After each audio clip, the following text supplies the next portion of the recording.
सम्मान के रूप में मिली थी उन्हें। हाँ जी, सम्मान के रूप में मिली थी।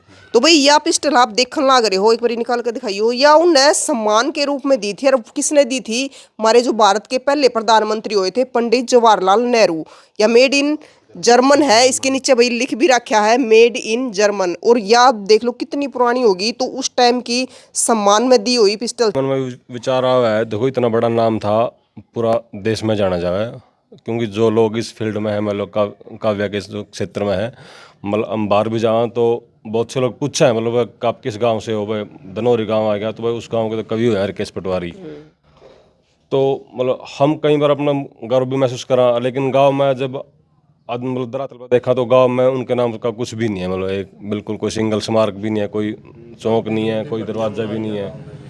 तो कोशिश है, मतलब प्रयास करांगे आने वाले कुछ साल में ये चीज़ हम खड़ी करा, भाई कोई गांव के युवा जागरूक करके या वैसे पंचायत के माध्यम से।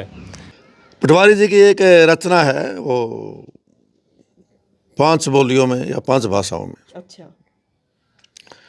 साल 95 तय 98 तक भारी चाले हो गए, 4 साल में देश भी चढ़ गया, डंग निराले हो गए।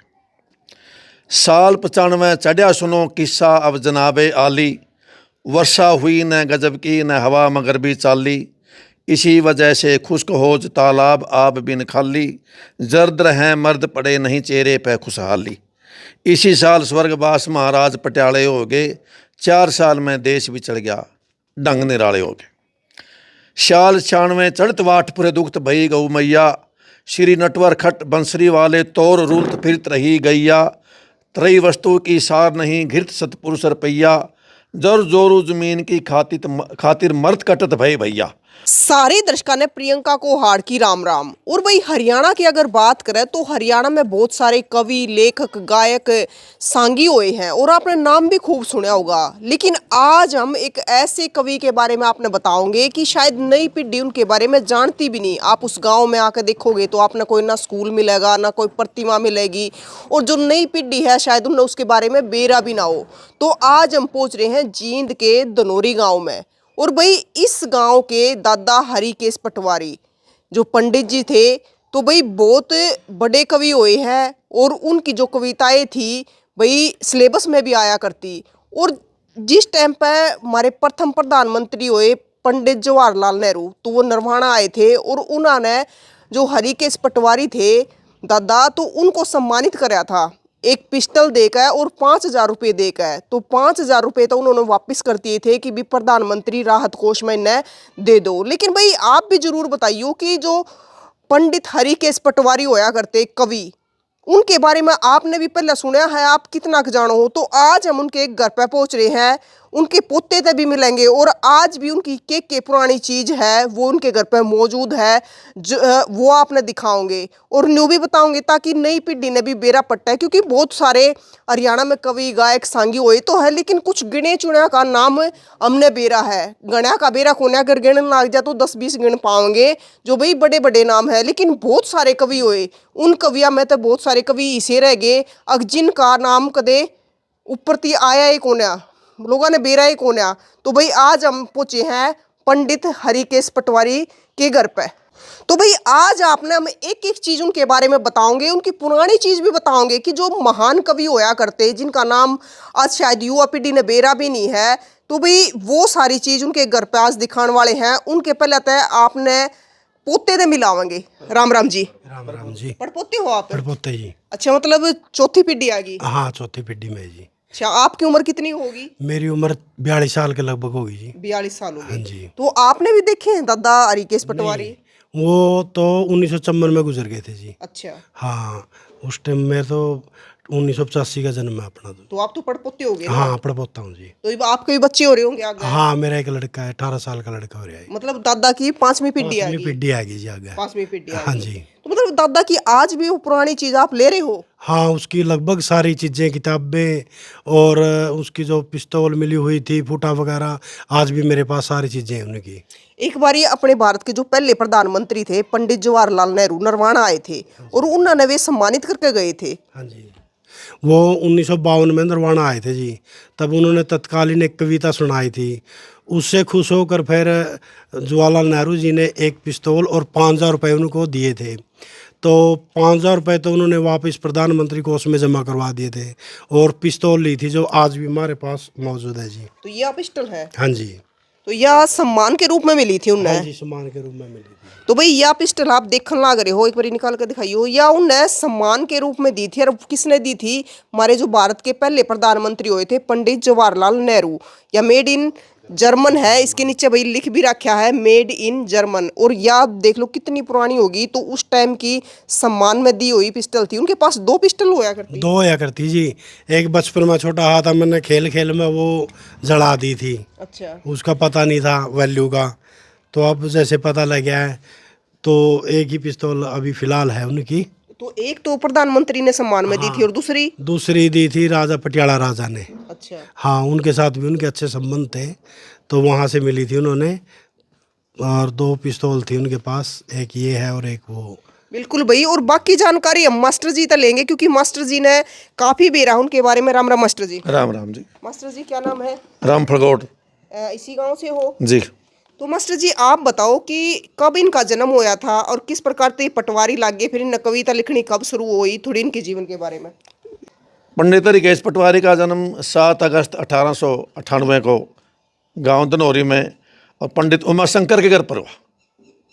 और ये 2 भाई थे, एक ही हरिकेश पटवारी, दूसरे बनवारी लाल। और इनके 2 बच्चे हैं आगे, जैसे वो भी गोपीराम पटवारी और शांति देवी।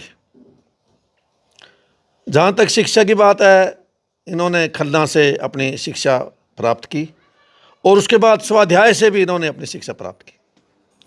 उसके बाद इनकी पटवारी के रूप में नियुक्ति हो गई। जैसे आसपास के बहुत से गांवों में ये पटवारी रहे, जैसे कुराड़ में, कसूण में, और बाथा में, जैसे बाड़ू में, जैसे तो कई गांवों में, और सुदकण में, जैसे सुदकण को इसमें कला में। तो वहाँ इनके बारे में बड़ी प्रसिद्ध बातें हैं, बड़ी प्रसिद्ध वजह से वो बनी हुई हैं। तो उनको शौक़ बचपन से ही था जैसे। और जो उस समय गायक आते थे पुराने टाइम में, तो कहीं न कहीं बैठकर उनकी कविताएं सुनते थे, बातें सुनते थे। लेकिन उनकी जो रुचि थी वो सांगों की बजाय या श्रृंगार रस की कविताओं की बजाय वैराग्य में ज़्यादा थी, या तत्कालिक उस समय जो समस्याएं थी वो उनके बारे में लिखना ज़्यादा पसंद करते थे।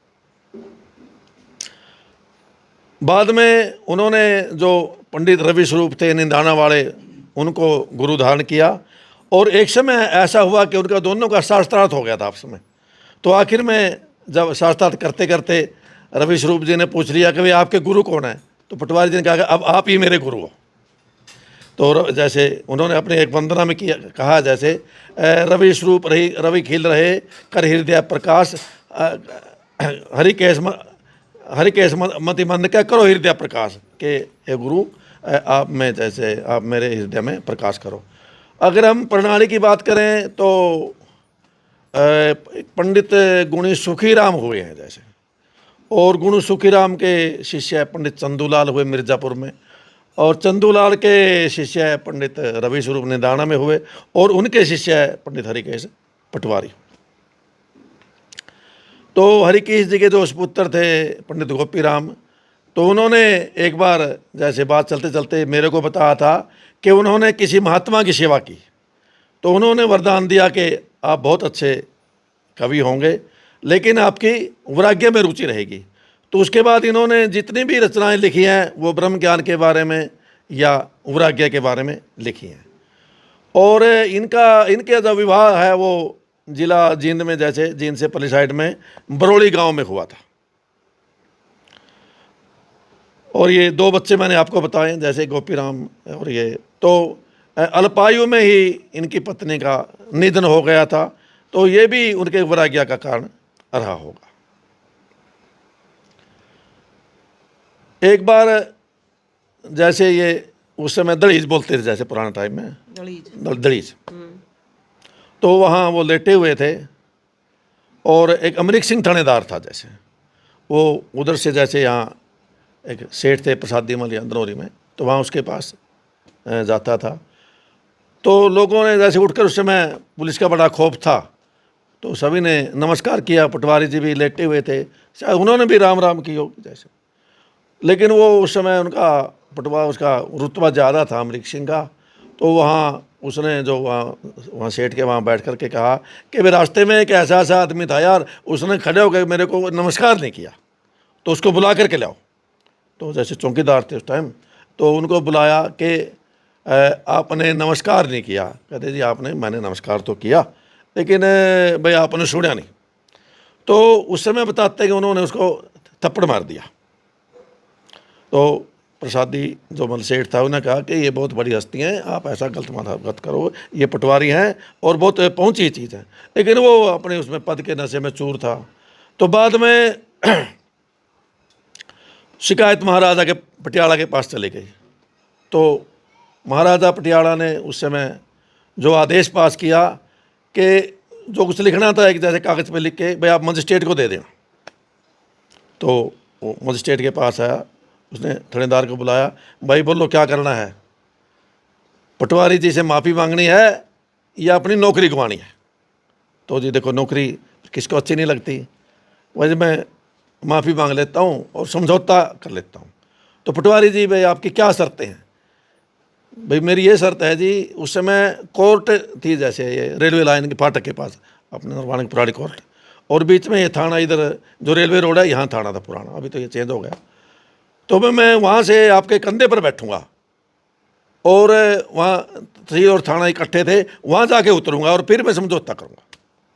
तो फिर पटवारी जी वहाँ उसके कंधे पर बैठे और पूरा नरवाना या जितने आसपास के लोग देखने के लिए आए और वहाँ जाकर उतरे और उन्होंने फिर माफ़ी मांगी, मैं आप आगे से ऐसा काम नहीं करूँगा।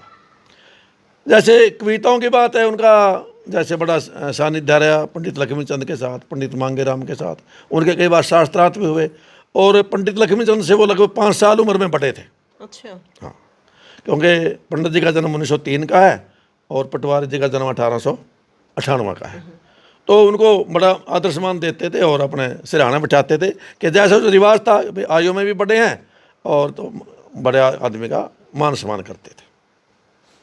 तो मास्टर जी मतलब जिस टाइम पे अपने प्रधानमंत्री यहाँ पे आए थे, भारत के पहले प्रधानमंत्री जी, तो सम्मानित करके गए थे। 1952 में वो उस समय वो प्रधानमंत्री से मिले, उस समय जो उन्होंने सम्मान दिया जैसे उनको। और नरवाना के काफ़ी उस समय वो लोग थे जैसे इकट्ठे, जैसे उन्होंने स्वागत करता जो कमेटी थी उस कमेटी के अंदर शामिल थे पूरे। और 1952 की बात है, 1952 के आसपास। जैसे मास्टर जी इतने बड़ा नाम है पंडित हरिकेश पटवारी, हाँ जी, हाँ। कवि भी रहे महान, इनका सिलेबस भी मेरे ख्याल से आया हाँ, ये होगा। पटवारी जी की जो कविताएं हैं वो लोकधारा थी, जैसे लोकधारा नाम की जो पुस्तक थी और बीए फाइनल में लगती थी, वहाँ इनकी 6 रचनाएं शामिल थी उसमें। ग्रेजुएशन की बुक्स में। हाँ, ग्रेजुएशन जो बीए फाइनल में पढ़ाई जाती थी जैसे। और उसके बाद भी मतलब ये गांव में शायद जो युवा पीढ़ी है या नए बच्चे हैं इनके बारे में जानते भी नहीं होंगे। नाम तो जानते हैं लेकिन इनके बारे में ज़्यादा नहीं जानते, ये बात है। क्यों, नाम तो पीढ़ी दर पीढ़ी चलता ही रहता है, जैसे आगे हरिकेश पटवारी जैसे ऐसे महान पुरुष हुए जैसे।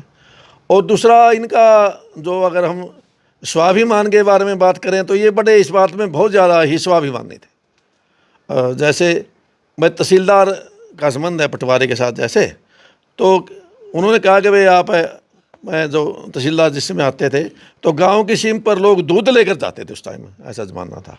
तो वो किसी वो दूसरे रास्ते से आ गए और बाद में क्या, पटवारी जी आप वहाँ मिलने कहते थे मैं एक ही जगह बैठ सकता हूँ, ये आपकी मर्जी नहीं कि आप किधर से ही आओ। भाई वहाँ बैठा था, मैं वापस चला आया था।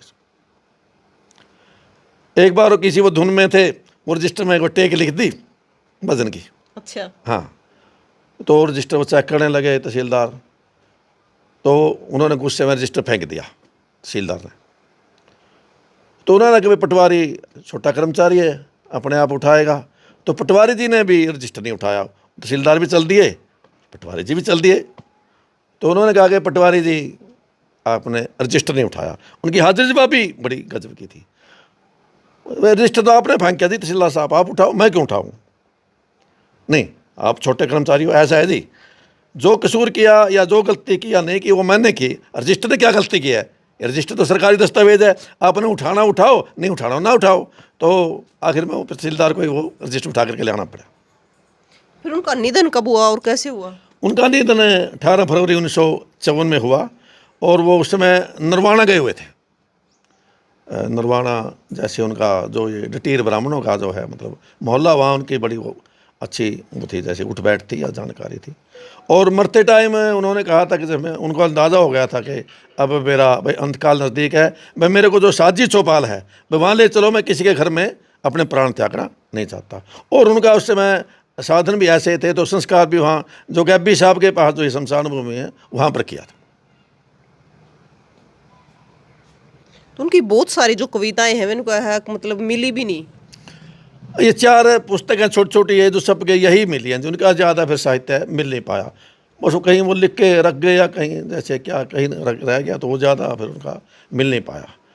तो ये बहुत सारी ये इनमें भी लिखी गई हैं ये सारी पुस्तकें। हाँ जी, हाँ जी, ये 4 हैं, 4 हैं ये। और आज्ञा रत्नमाला है जैसे, और हरिकेश पुष्पांजलि, आज़ादी की झलक और प्रश्नोत्तरी।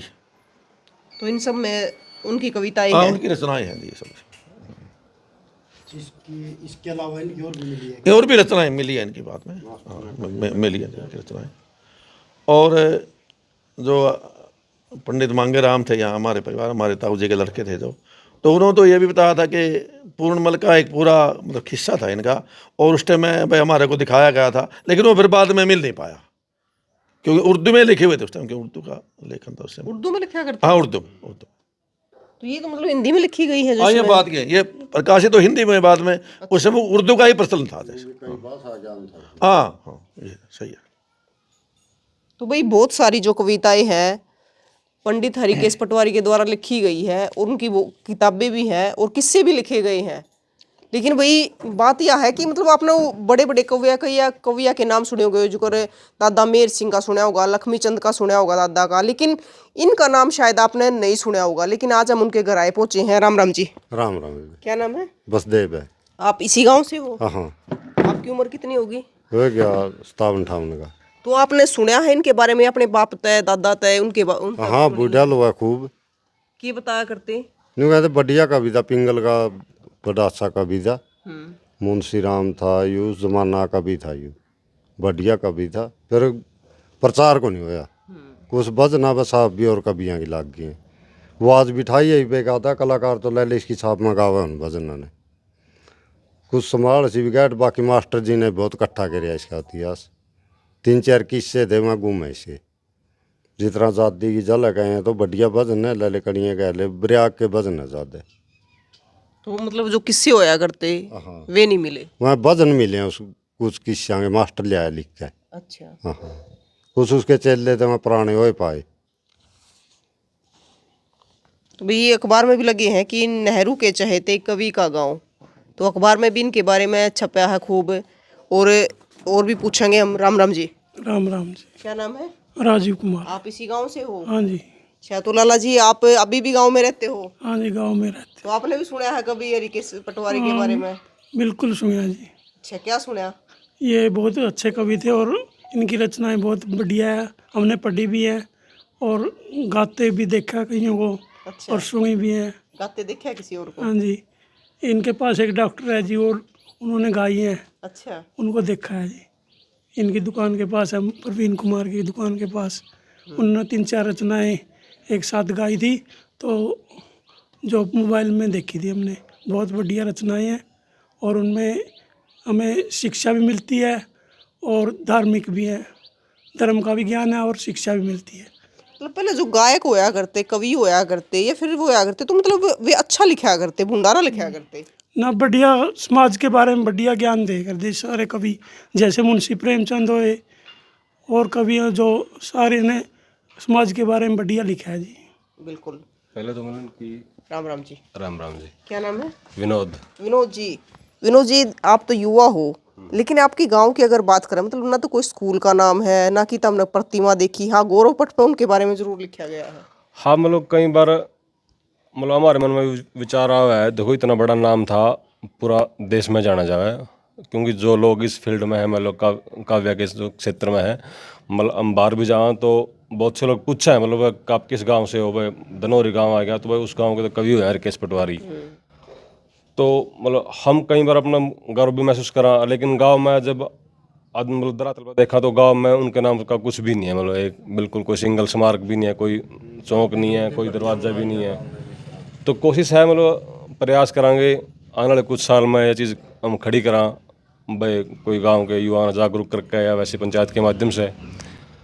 बहुत अच्छा नाम था, मतलब बड़ा नाम भी रहा है। और कुछ लगभग 50-60 साल पे उनकी जो कविताएं थी, जो रचनाएं मतलब सॉन्ग के माध्यम से वो रेडियो में भी आई हैं। जय आकाशवाणी में आई थी ना। रेडियो सिंगर थे हरियाणा के पहले। मतलब बिल्कुल गूगल पर अगर भाई आप सर्च करोगे ना पंडित हरिकेश पटवारी के बारे में, तो यही लिखा होगा कि रेडियो सिंगर थे मतलब पंडित हरिकेश पटवारी। जैसे पंडित लक्ष्मीचंद जी है ना, तो उनसे भी पहले उनकी रचनाएं आई हैं मतलब रेडियो पे।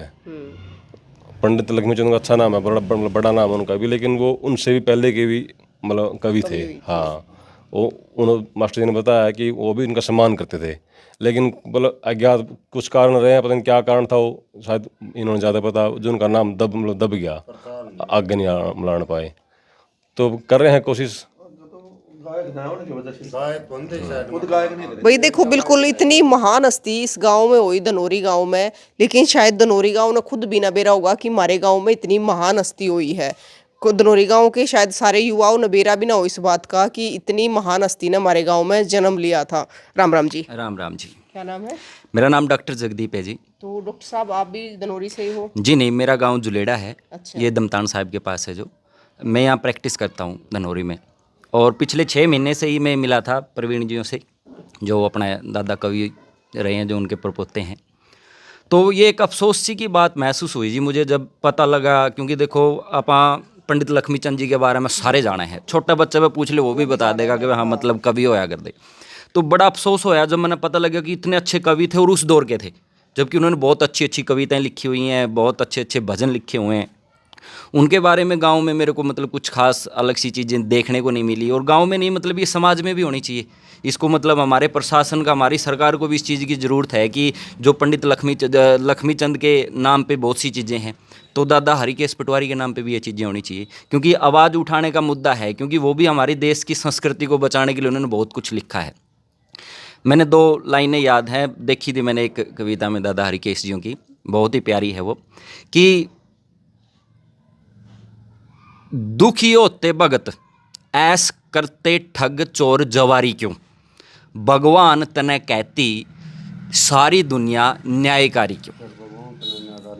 मतलब उसके बाद मतलब ये कवि जो अपने दादाजी ने लिखी हैं ये चीज़ें, कि इसमें बहुत बड़े बड़े सरलार्थ हैं, कि जो चोर है, जो ठग हैं, वो हमेशा तय ही मतलब मौज कर दे आए। जिसने अच्छी चीज़ें लिखी, चाहे आप दादा हरिकेश जी का नाम पे ले लें या समाज में आप किसी भी चीज़ पे ले लें, जो इंसान अच्छाई पे है वो हमेशा ही तंग रहा जी। लेकिन फिर भी अपना मन में एक ही चीज़ निकले ना, भगवान न्यायकारी है, देर को नहीं अंधेर है, अंधेर को नहीं देर है, देर लग जाएगी लेकिन अपने ने न्याय मिलेगा। तो मैं तो यही चीज़ कहना चाहूँगा जी कि धनोरी गांव पे भी प्रार्थना करना चाहूँ, आसपास के गांव जो भी हैं, या फिर हरियाणा सरकार तक भी मैं इस चीज़ के बारे में आवाज़ उठाना चाहूँ कि जो दादा हरिकेश पटवारी जी थे, उनकी जो कला थी, उनकी जो प्रतिभा थी, जब अपने पहले प्रधानमंत्री ने उनको सम्मानित किया है, तो अपना ना वह चीज़ लगातार रखनी चाहिए जी। आज भी उनका मान सम्मान में कोई ना कोई अवार्ड, कोई ना कोई ऐसी चीज़ होनी चाहिए जो कि बच्चों को भविष्य में ये चीज़ याद दिलाने के लिए रहे कि हाँ भाई मतलब अपना कोई कवि होया कर दे, जिन्हें इतनी अच्छी रचनाएं लिखी हैं, जो कि समाज को मतलब एक अच्छी प्रतिभा और एक अच्छी कला के बारे में जानकारी देती है। बिल्कुल भाई। और उनकी कविताएं जैसे मास्टर जी ने हमारे बताया कि बीए फाइनल की बुक्स में आया करती उनकी लिखी हुई कविताएं, तो भाई सिलेबस में भी उनकी कविताएं आई हैं, तो उसके बावजूद भी तो भाई बताइए जरूर कमेंट करके कि जो दादा हरिकेश पटवारी होया करते कवि, उनके बारे में आपने सुना है या पहली बार सुना है? क्योंकि बहुत सारे लोग आने तय जड़े थी हमने बेरा है पहली बार सुना होगा, लेकिन जो इस चीज़ की रुचि रखा है, इस चीज़ में है, उन्हें तो पता होगा। लेकिन आम आदमी आने कितने आने बेरा है कि धनोरी गांव में एक इतनी बड़ी महान हस्ती हुई थी, जो उस टाइम पे हमारे भारत के जो प्रथम प्रधानमंत्री हुए पंडित जवाहरलाल नेहरू, वो सम्मानित करके गए थे 5,000 रुपये और एक पिस्टल तय। और उस टाइम पर आप समझ सको कि 5,000 की कीमत क्या रही होगी, क्योंकि आज के टाइम में 5,000 चलो बड़ी बात नहीं मानते, लेकिन 5,000 उस टाइम पे 5 लाख के बराबर जरूर रहे होंगे। और बात वह नहीं होती, बात वह हुआ है कि सम्मानित होना, प्रधानमंत्री के हाथों सम्मानित होना, वह बड़ी बात है। और इस परिवार ने आज भी है जो यह पिस्टल संभाल कर रख रखी है, यह भी बड़ी बात है। आपने कोई कविताएं याद है उनकी? ना बे कविता तो बस मास्टर जी का याद है। मास्टर जी आपको याद है? जी, पटवारी जी की एक रचना है, वो 5 बोलियों में या 5 भाषाओं में। अच्छा। साल 95 ते 98 तक भारी चाले हो गए, 4 साल में देश बिछड़ गया, डंग निराले हो गए। साल 95 चढ़िया सुनो किस्सा अब जनाबे आली, वर्षा हुई न गजब की न हवा मगरबी चाली, इसी वजह से खुश्क होज तालाब आब बिन खाली, जर्द रहें मर्द पड़े नहीं चेहरे पे खुशहाली। इसी साल स्वर्गवास महाराज पटियाले हो गए, 4 साल में देश बिछड़ गया, डंग निराले हो गए। शाल 96 चढ़त वाटपुरे दुखत भई गऊ मैया, श्री नटवर खट बंसरी वाले तौर रूलत फिरत रही गैया, त्रई वस्तु की सार नहीं घृत सतपुरुष रुपैया, जर जोरू जमीन की खातिर मर्द कटत भय भैया, शोकत नीर भयो नदियन को दरिया भी खाड़े हो गए, 4 साल में देश बिछड़ गया, डंग निराले हो गए। साल 97 चढ़ो सगड़ियो राज्यों को रगड़ो छे, जर्मन हो गयो सांड छूट बिनसिंगों को खगड़ो छे, घड़ों खपा लियो मुल्क धाप लियो के ज्यादा रगड़ो छे, बिलजी मोसो दिबा लियो इसमें के ज्यादा झगड़ो छे, जठे महाभारत में पंड गड़ो अठे महाड़े हो गए, 4 साल में देश बिछड़ गया, डंग निराले हो गए। साल 98 सब तो भैड़ा की गल अख सुनावा, कुल मंडियां पंजाब दियां बंद होइयां अर्थावां, रूस जापान जर्मनी नूं रस दिता भुल भुलावां, हरिकेश नूं फिकर पिया की रोवां ते की गावां, सतधर्मी कम रहे जगत बिच पापी भाड़े हो गए, 4 साल में देश बिछड़ गया, डंग निराले हो गए। साल 95 ते 98 तक भारी चाले हो गए। चारों भाषा में अलग। तो ये अलग अलग बोलियों में अलग अलग भाषाओं में तो उनका इसमें संस्कृत भी आ गई, पंजाबी भी आ गई। इसमें उर्दू हिंदी पंजाबी ये मारवाड़ी और व्रज ये हाँ पाँच ये मतलब अलग अलग कली अलग अलग अलग अलग भाषाओं में, ये तो आपके सामने ही है जी। तो मतलब इन अलग अलग भाषाओं का ज्ञान था। हाँ जी, ज्ञान तभी तो लिखा थी, अगर ज्ञान नहीं होता फिर कैसे लिखता। मतलब कई भाषाओं का ज्ञान हाँ, था। संस्कृत का भी ज्ञान था, क्योंकि जो इनकी पुस्तकें हैं, जो आप ये भजन शुरू करते हैं पहले श्लोक लिखते हैं, इसमें रखे होगी जैसे वो पहले उसके ऊपर श्लोक लिखते हैं, श्लोक का भावार्थ, उसके ऊपर फिर कविता। और जो कवियों की कविता होया करती है उनमें तो बहुत कुछ छिपा होया कर है। क्या कहने जी उनका, खूब एक बात सुनने लायक, एक एक शब्द में हाँ, पता नहीं क्योंकि अब पटवारी जी का जो अगर साहित्य की हम बात करेंगे तो जैसे वो सार तत्व की बात कहना ज़्यादा पसंद करते थे, वो विस्तार में बाद में नहीं जाते थे ज़्यादा, कि आपने एक बात कह दी भाई सार ये है इसका, अब इसको विस्तार देने की ज़्यादा आवश्यकता। ऐसे बहुत से लोगों ने जैसे एक बात को कहने के लिए 4 कलियाँ लिखी, तो विषय तो एक ही है उसका पूरा, लेकिन उन्होंने एक लाइन में ही वो बात कह दी, इसलिए उन्होंने के मतलब क्वांटिटी ज़्यादा महत्व रखती है क्वालिटी से, ये बात उनका। और श्रृंगार रस के बारे में तो उन्होंने खुद कहा है, हरिकेश तू कथना सो कथ, हरिकेश तू कथना सो कथ, मत कथ राग विषय का तू, शील सवर संतोष धार कर दे परित्याग विषय का तू, मन मूर्ख आशा तृष्णा कटवा दे बाग विषय का तू। तो ये उनका ये था कि अश्लीलता के बारे में वो बड़े इसमें होते, हाँ, उसके वो बड़े विरोधी थे इस चीज़ के। जैसे भाई आप ऐसी रचनाएं लिखो जो समाज में आप सुने, लोग हम पढ़ें और अमल करें, या आगे उसका हो जैसे। और वो इसके बारे में तो उन्होंने सांगियों को भी फटकार दिया था कि आप जो ये अश्लीलता दिखाते हैं ये अच्छी बात नहीं है समाज के लिए। जो समाज में अच्छी चीज हो वो हाँ, वो अच्छी कविताएं लिखी। हाँ बिल्कुल बिल्कुल। और पिंगल की कविता उनकी आपको कहीं अवरोध नहीं मिलेगा इनमें, जैसे ये कंटिन्यूसली जो इनका मतलब कि बिल्कुल आप जैसे लगातार पढ़ सकते हैं, इसमें आपको कहीं वो ऐसा नहीं लगेगा कि कहीं अटक लगी पूरी, जैसे फ्लो पूरा उनका फ्लो मिलेगा पूरा, जैसे इसमें मात्राओं का होता था, जैसे मात्राओं का क्या ना होता है, तो फ्लो में है उनकी कविताएं सारी। आप क्या कह रहे थे?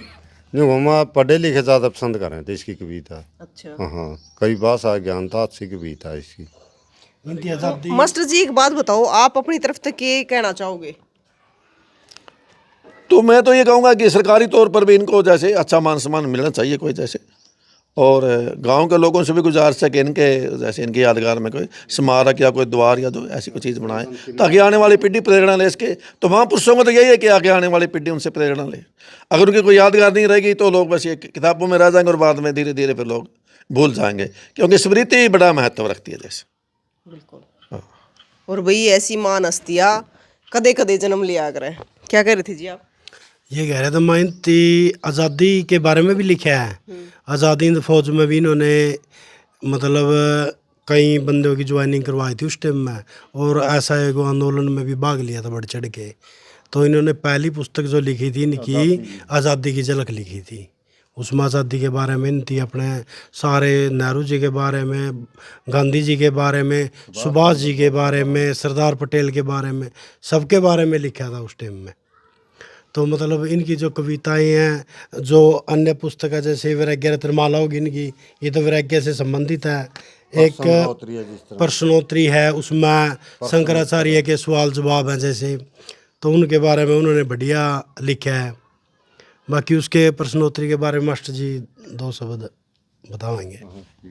बताओ मास्टर जी। तो जो हरिकेश जी की अगर हम रचनाएं, जैसे जो हमारा जो किसानों का जीवन है, ये हमारा जो लोक जीवन है, ये जैसे चिंता गुण एक सार समझ खपरा दिमक सुरसी डोरा, जहाँ छयों का मुंह पड़ जा वहाँ काट करें कालर कोरा, चिंता लगी भैंस दो तुगी मरिया बैल सो का गोरा, ढूंढ डया ना घास रया एक फूके बात ब्याना छोरा, और चिंता लगी कहाँ से लाऊं नाज रोज दो दड़ी लगे, चिंता फूके जन्म मरण तक चिता फूक दे घड़ी लगे, चिंता चिता समान कहे मुझे चिता से चिंता बड़ी लगे। यानी जो लोक जीवन की हमारी जो समस्याएं थी कि किसान मजदूर इतनी पीड़ा में है, भाई वो आदमी क्या करे। अब उसके पास घर नहीं है, उसके पास भोजन नहीं है, उसके पास बात पढ़ने के लिए पैसे नहीं है, शादी के लिए भी उसके पास को, तो वे उसकी बड़ी चिंता है। तो ये उस ज़माने में जैसे 100 रुपये बहुत बड़ी बात थी, भाई मरिया बैल 100 का गोरा, तो 100 रुपये का जैसे उसमें बड़ा महत्व था।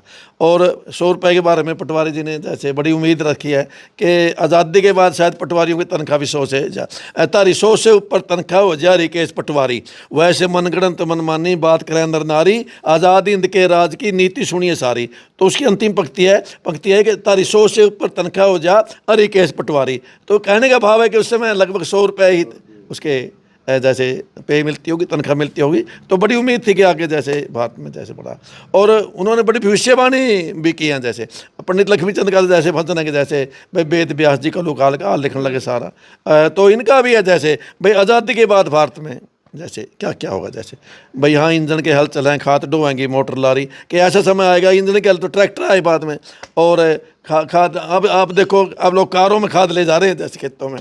तो वो चीज़ें उनकी जैसे भाई बाखड़ा नदी का फिर जागा खूड खूड में पानी, तो आज देखो बाखड़ा नदी का जैसे उस समय तो 1945-46 के आसपास ही मेरे ख्याल शुरुआत हुई होगी उस समय। तो आज देखो बाखड़ा का इसमें हरियाणा में जैसे उस समय तो पंजाब हरियाणा इकट्ठे ही थे जैसे। तो यहाँ देखो आप पानी का कितना जैसे कई भविष्यवाणियाँ उन्होंने जैसे एक रचना है इसमें पूरी वो किताब में होगी। अब आपको जैसे अब कोई भी पटवारी जी की रचना है वैराग्य रत्नमाला में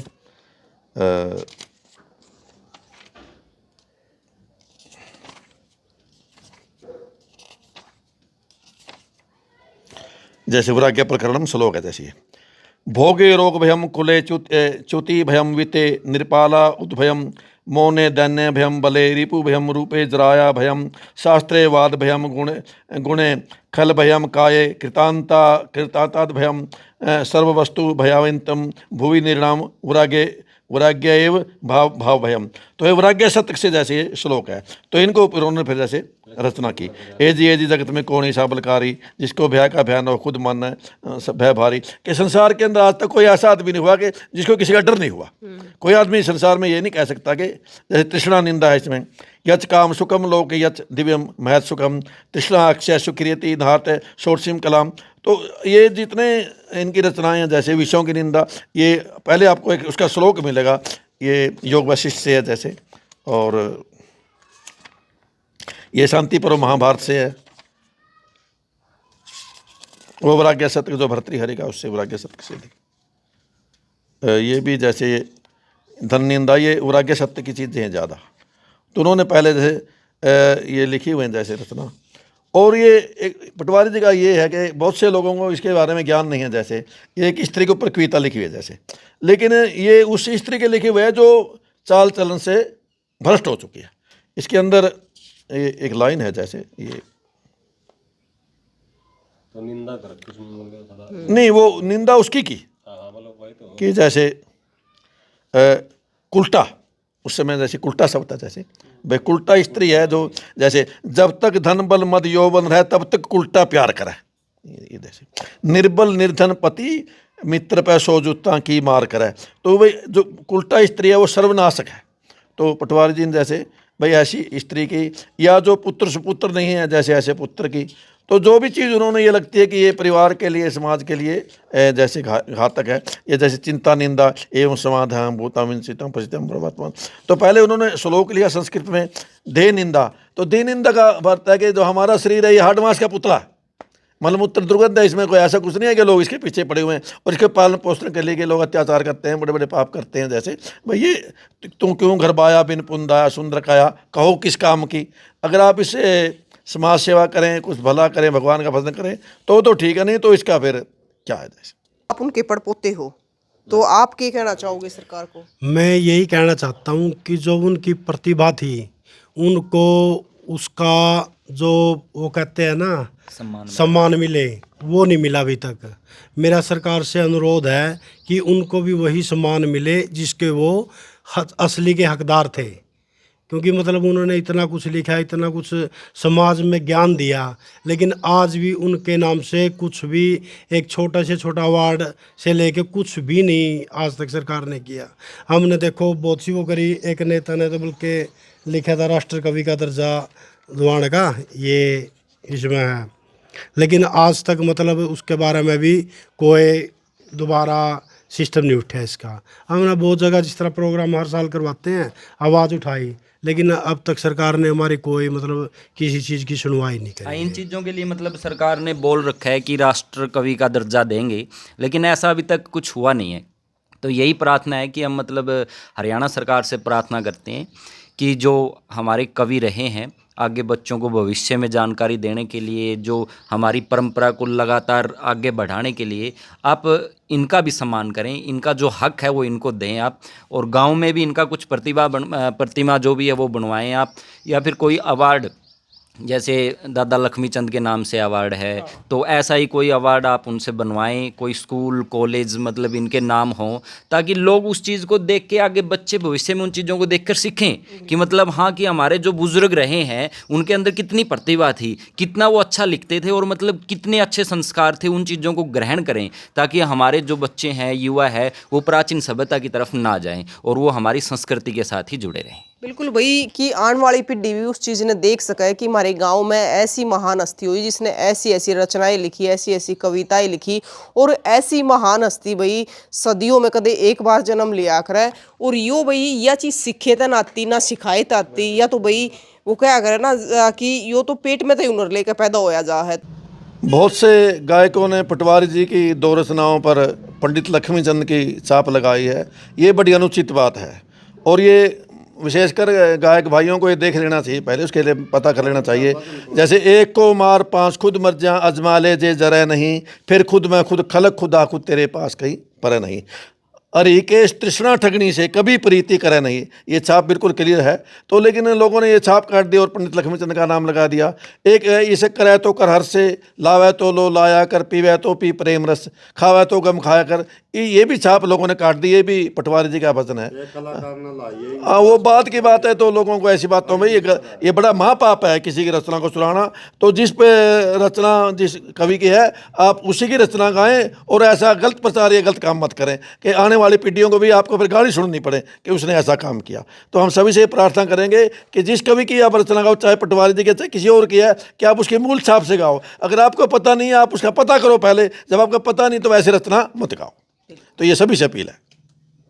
तो साथियों, तस्वीरें ज़्यादा से ज़्यादा शेयर करिए और कमेंट बॉक्स में अपनी राय जरूर बताइए। फिर मिलेंगे। जय हिंद।